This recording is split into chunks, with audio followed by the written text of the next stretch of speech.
During International Women's Day, several organizations participated in a pro-choice march for abortion rights right here in Chicago. Jay Becker of Refuse Fascism Chicago describes the planning process.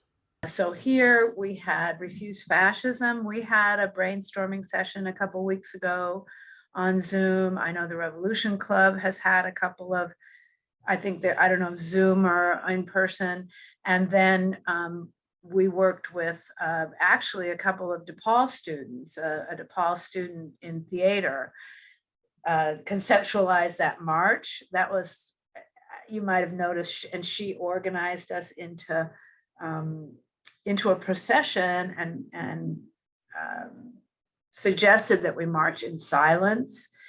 So that staging was really hers. During that silent procession, Becker and two other women dressed in costumes, like the ones in Hulu's The Handmaid's Tale. The procession went to the Everett M. Dirksen U.S. Courthouse, and the three women delivered what they called an indictment of the Supreme Court for some of their rulings on abortion.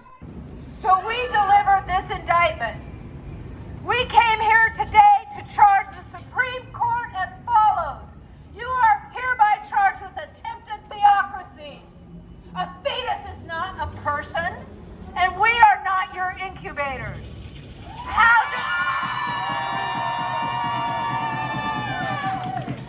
do we find the Supreme Court? Guilty!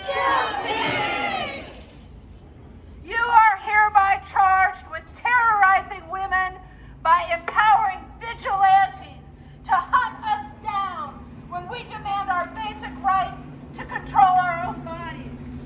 How do we find the defendant Supreme Court? Guilty! You are hereby charged with denying the basic civil rights and humanity of women, gays, and our trans siblings who refuse to accept your Bible-based bigotry. How do we find the defendant Supreme Court? Guilty!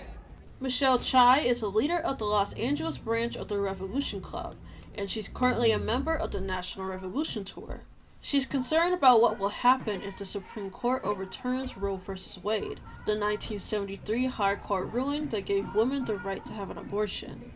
Well, people should understand that, that this right is being taken away, that the women's movement has basically accepted the situation and they're preparing for a post-Roe America.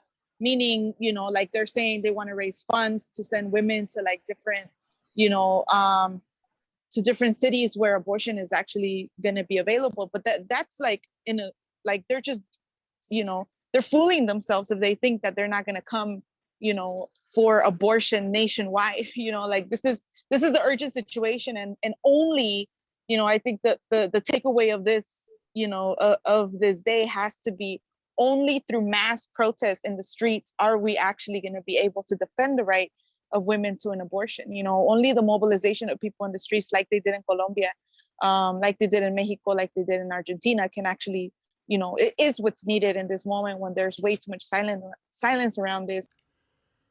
The Chicago chapter of Refuse Fascism and Revolution Club will take part in another march on April 9th. For Good Day DePaul, I'm Shanier eBay.